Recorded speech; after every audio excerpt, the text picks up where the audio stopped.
బాబు మొహం కడుక్కొనరా, తల దూవుతాను. నాన్నగారు నిన్ను వెంకయ్యమ్మ గారింటికి తీసుకెళ్తారట. తల దూవించుకోవడం నాకు చాలా చిరాకైన పనైనా ఆ చివరి మాటలు వినంగానే మంత్రించినట్టు నూతి దగ్గరికి పరిగెత్తేవాడిని చిన్నప్పుడు, మొహం కడుక్కోవడం కోసం. వెంకయ్యమ్మ గారింటికి వెళ్ళడం అంటే ఒక చిన్న సైజు పండగ అప్పట్లో. బెల్లం పాకంతో చుట్టిన జీడిపప్పు ఉండలు, బెల్లం పూతరేకులు, గోర్మిటీలు, మడత కాజాలు, వీటిలో కనీసం 2 రకాల మిఠాయిల్ని ఇత్తడి పళ్ళల్లో పెట్టి అందిస్తారా. అవి తినడం పూర్తి కాకుండానే ఓ పెద్ద ఇత్తడి గ్లాసు నిండా నురుగులు నురుగులుగా బెల్లం టీ ఇచ్చేస్తారు. మనం ఇంకేమీ అనడానికి ఉండదు, బుద్ధిగా తాగేయడమే. పైగా నాన్న కూడా వద్దనరు. 2 చేతులతోనూ గ్లాసు గట్టిగా పట్టుకొని ఊదుకుంటూ తాగుతుంటే బెల్లం టీ ఎంత బాగుంటుందంటే ఆ రుచి వర్ణించడానికి కూడా రాదు. తీయగా, వగరుగా, అదోలాంటి వాసనతో అంత పెద్ద గ్లాస్ చూడంగానే అస్సలు తాగలమా అనుకుంటాం. కానీ తాగుతుంటే ఇంకా తాగాలనిపిస్తుంది. మన ఇంట్లో పాలు తాగినట్టు బెల్లం టీ చివరి చుక్క వరకు తాగకూడదు. ఎందుకంటే గ్లాస్ అడుగున నలకలుంటాయి. అందుకని కొంచెం వదిలేయాలి. వెంకాయమ్మ గారు మా ఊళ్ళో పరిచయం అక్కర్లేని పేరు. ఆవిడ మామూలుగా మాట్లాడిందంటే 4 వీధులు వినిపిస్తుంది. ఇంక కోపం వచ్చిందంటే ఊరంతటికి వినిపించాల్సిందే. 50 ఏళ్ళు పైబడ్డ మనిషి అయినా అంత వయసులో కనిపించేది కాదు. నల్లని నలుపు, చెయ్యెత్తు మనిషి, జరీనేత చీర, 5 రాళ్ల ముక్కు పుడక, బేసరి, చెవులకు రాళ్ల దిద్దులు, మెడల నాంతాడు, చంద్రహారాలు, కంటె, కాసుల పేరు, చేతులకు అరవంకీలు, గాజులు, కాళ్ళకి వెండి కడియాలు, పట్టీలు. ఆవిడ పేరంటానికి వచ్చిందంటే సాక్షాత్తు లక్ష్మీదేవి నడిచొచ్చినట్టుందనేది అమ్మ. వీటిల్లో సగం నగలు నిత్యం ఆవిడ వంటి మీద ఉండాల్సిందే. మా ఊరి గుళ్ళో అమ్మవారి మెడలో మంగళసూత్రాల తర్వాత మళ్ళీ అంత పెద్ద సూత్రాలు ఆవిడ మెడలోనే చూశాను నేను. వాళ్ళ ఇల్లు చూస్తే కోనసీమ మొత్తాన్ని చూసేసినట్టే. వీధి వైపు కొబ్బరి చెట్లు, మల్లె పొదలు, జాజి తీగలు, బంతి కనకాంబరం మొక్కలు. దాటి లోపలికి వెళ్తే పెద్ద పెంకుటిల్లు. పెరటి వైపున వంటకి ఇంకో చిన్న వంటిల్లు. ఓ పక్కగా కోళ్లగూడు, మరో పక్క వంట చెరకు. కాస్త దూరంలో నుయ్యి, నూతిగట్టున ఆనుకొని వాళ్ళ కొబ్బరి తోట. కొంచెం ముందుకెళ్తే వాళ్ళదే వరిచేను. ఈవిడ వంటగదిలోంచి కేకేసిందంటే పొలంలో కూలీలు ఉలిక్కిపడి మాటలాపి పని మొదలు పెట్టాల్సిందే. నేను నాన్న ఎప్పుడు వెళ్ళినా వాళ్ళ పెరటి అరుగు మీద కూర్చునేవాళ్ళం. ఆవిడ వంటింట్లో పని చేసుకుంటూనే ఓ పక్క నాన్నతో మాట్లాడుతూ మరో పక్క పొలంలో పనిచేసే కూలీల మీద అజమాయిషీ చేసేది. చిన్నప్పుడు నన్ను మనవడా అని, నేను కొంచెం పెద్దయ్యాక మనవడగారా అని పిలిచేది.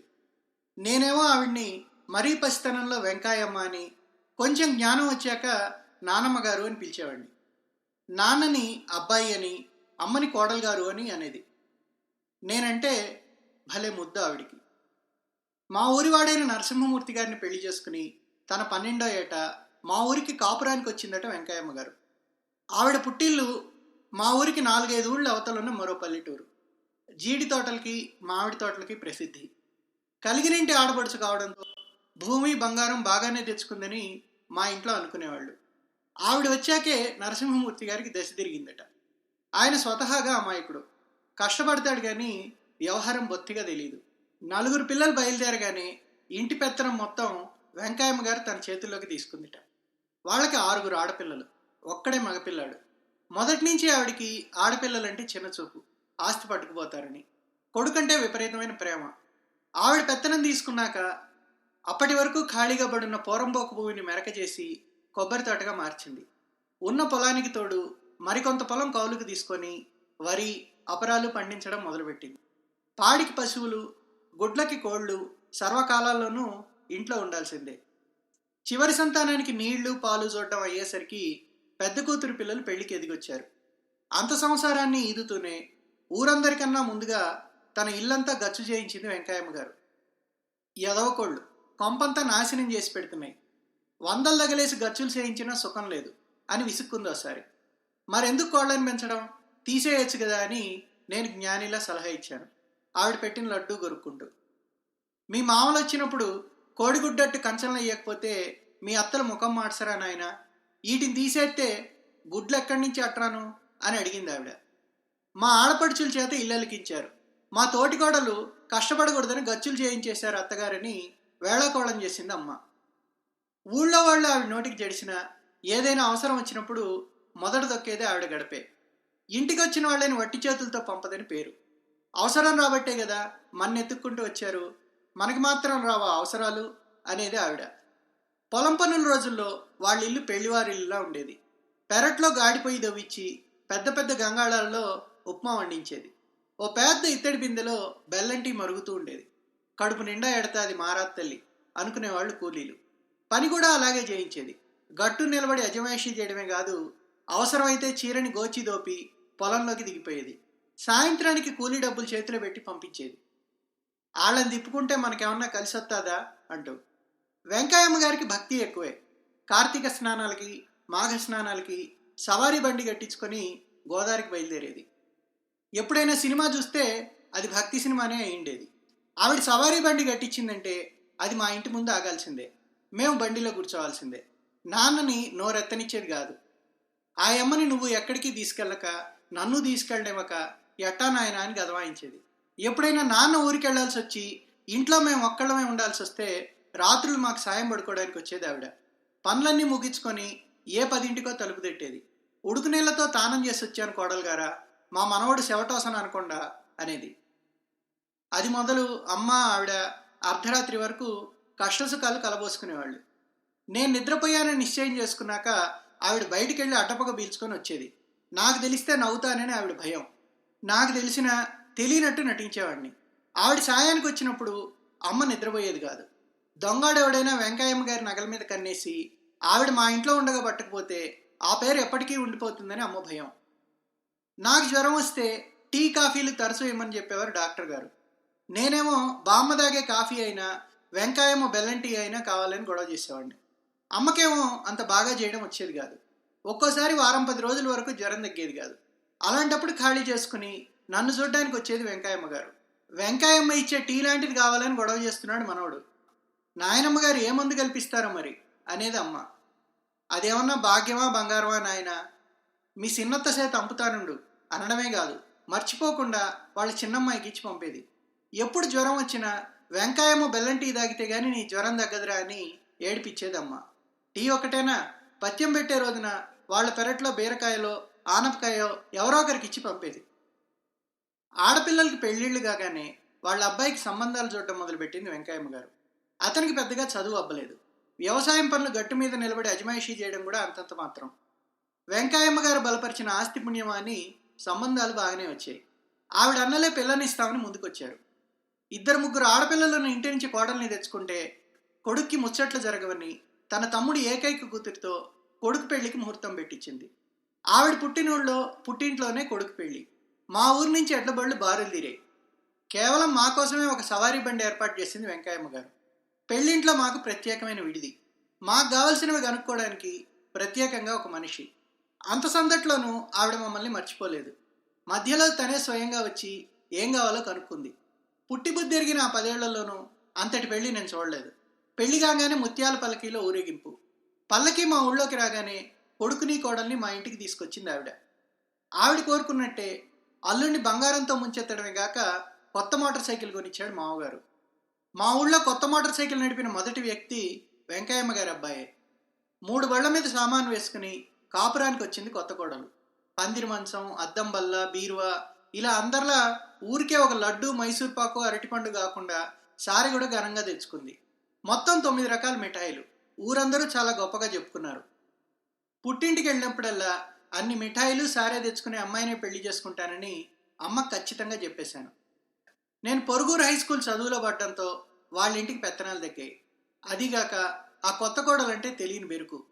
పాపం ఆవిడ బాగానే మాట్లాడేది, అయినా మునుపటి స్వేచ్ఛ ఉండేది కాదు. కాలం తెలియకుండానే గడిచిపోతుంది. ఒకరి తర్వాత ఒకరు వెంకయ్యమ్మ గారికి 2 మనవరాళ్ళు బయలుదేరారు. మగపిల్లలు కావాల్సిందే అని పంతం పట్టడమే కాక ఆ పంతం నెగ్గించుకుంది ఆవిడ. తర్వాత వరుసగా 2 మనవలు. సొంత మనవలు వచ్చేశారు. నానమ్మ గారికి ఇంక ఈ మనవడు ఏం గుర్తుంటాడులేండి.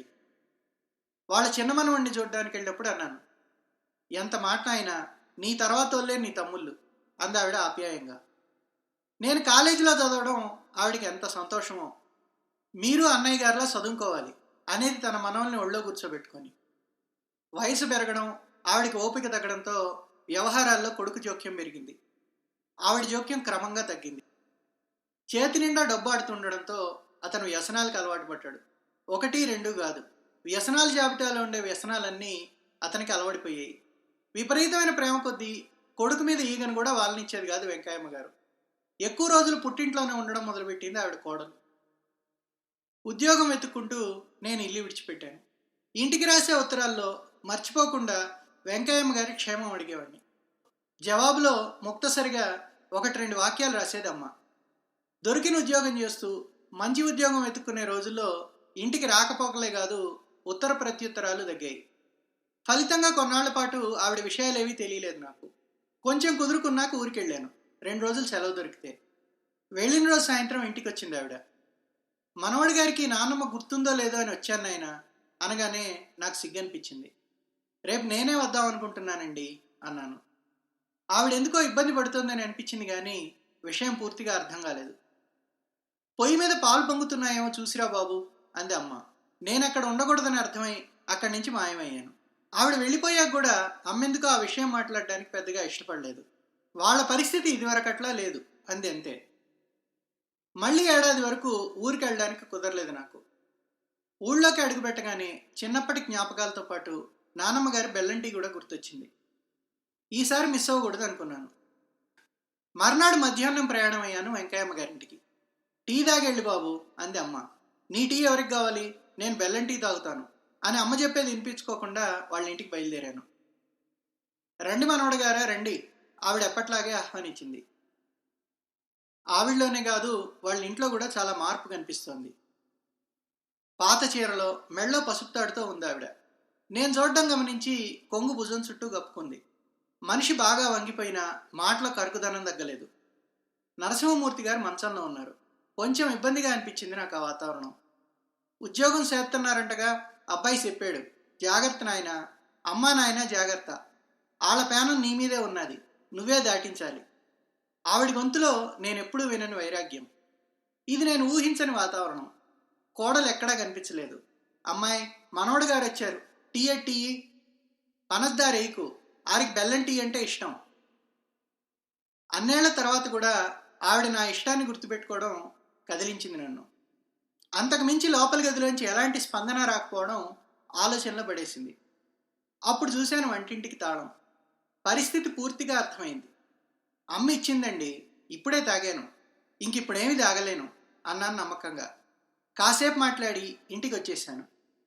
ఆవిడే నరసింహమూర్తి గారు వాళ్ళ గంజి వాళ్ళు వేరుగా గాచుకుంటున్నారట. మిగిలిన కాసింత భూమినైనా తన పిల్లలకి మిగిల్చాలని మొత్తం పెత్తనం కోడలు తీసుకుందిట. పరిస్థితి అంతవరకు వచ్చిన వెంకయ్యమ్మ గారు కోడల్నే తప్పుపడుతోంది తప్ప కొడుకుని పల్లెత్తు మాట అనడం లేదట. వంటి మీద నగలన్నీ గరిగిపోవడంతో ఇల్లు కదిలి రాలేకపోతుందిట. తప్పని పరిస్థితుల్లో ఎప్పుడైనా రాత్రివేళ మా ఇంటికి వచ్చి నాన్న దగ్గర చేబదులు పట్టుకెడుతోందిట. నేను గుచ్చి అడిగితే అమ్మ చెప్పిన సంగతులు ఇవి. బస్సులో వెళ్తున్నాను కానీ ఆలోచనలన్నీ వెంకయ్యమ్మ గారి చుట్టూనే తిరుగుతున్నాయి. ఎలాంటి మనిషి, ఎలా అయిపోయింది, ఊరందరి అవసరాలకి ఆదుకున్న మనిషికి ఇప్పుడు ఒకరి ముందు చేయి చాచడం ఎంత కష్టం. నాన్నగారు వాళ్ళ ఇంటికి వెళ్ళడం కూడా ఆవిడ ఇష్టపడడం లేదు. ఎప్పుడో ఓసారి తనే వస్తోంది. కొబ్బరి తోట దింపుల మీద వచ్చే డబ్బులతో ఆయన ఆవిడ కాలక్షేపం చేస్తున్నారట. అమ్మ చెప్పిన మాటలు పదే పదే గుర్తొచ్చాయి. బాధపడ్డం మినహా ఏం చేయగలను నేను? కొడుకిక ఎప్పటికీ ఇంటికి అతిథి మాత్రమే అనే నిజం నెమ్మదిగా అర్థం కావడంతో కష్టపడి మా ఇంట్లో ఫోన్ పెట్టించారు నాన్న. టెలిఫోన్ కనెక్షన్ కోసం జనం ఏళ్ల తరబడి తపస్సు చేసిన రోజులవి. వారానికో ఉత్తరం, ఒక ఫోను, అలా ఉండేది కమ్యూనికేషను. ఓ ఆదివారం సాయంత్రం ఇంటికి ఫోన్ చేసినప్పుడు, ఉదయాన్నే నరసింహమూర్తి గారు పోయారా, నాన్నగారు ఇంకా వాళ్ళ ఇంటి దగ్గరే ఉన్నారు అని అమ్మ చెప్పిన వార్త పిడుగుపాటే అయింది నాకు. అమ్మతో సహా అందరూ వెంకయ్యమ్మ గారి పసుపు కుంకాల గురించి మాత్రమే బాధపడుతున్నారు. కానీ అంత పెద్ద వయసులో రాజీ పడ్డం అలవాట్లేని మనస్తత్వం ఉన్న ఆవిడ ఒంటరిగా ఎలా బండి లాగించగలదు? దేవుడు ఆవిడికి తీరని అన్యాయం చేశాడనిపించింది. డక్కామక్కీలు తినగలిగే వయసులో చేతి నిండా భాగ్యాన్ని, అధికారాన్ని ఇచ్చి సాఫీగా సాగాల్సిన చివరి రోజుల్లో ఇన్ని పరీక్షలు పెట్టడం ఏమి న్యాయం అనిపించింది. ఏ పని చేస్తున్నా నా ఆలోచన నిండా వెంకయ్యమ్మ గారే. కేవలం కొడుకు మీద చూపించిన అతి ప్రేమకి ఇంత శిక్ష అనుభవిస్తోందా అనిపించింది. 3 రోజుల తర్వాత ఆఫీస్కి ఫోన్ వచ్చింది. ఇంటి నుంచి అమ్మ, వెంకయ్యమ్మ గారు చనిపోయారు. అదిరిపడ్డాను నేను. నరసింహమూర్తి గారు పోయినప్పటి నుంచి తిండి తినలేదు, నీళ్లు తాగలేదు, నిద్ర అన్నది అసలే లేదు. పొద్దున్నే ఉన్నట్టుండి విరుచుకుపడిపోయారు. డాక్టర్ని తీసుకొస్తే ఆయన చెప్పాడు ఆవిడ చనిపోయిందని. అదృష్టవంతురాలు, పసుపు కుంకాలతో పార్వతీదేవిలా. అమ్మ చెప్తూనే ఉంది కానీ నాకు వినిపించడం లేదు. తర్వాత ఇంకెప్పుడు నాకు బెల్లం టీ తాగాలనిపించలేదు.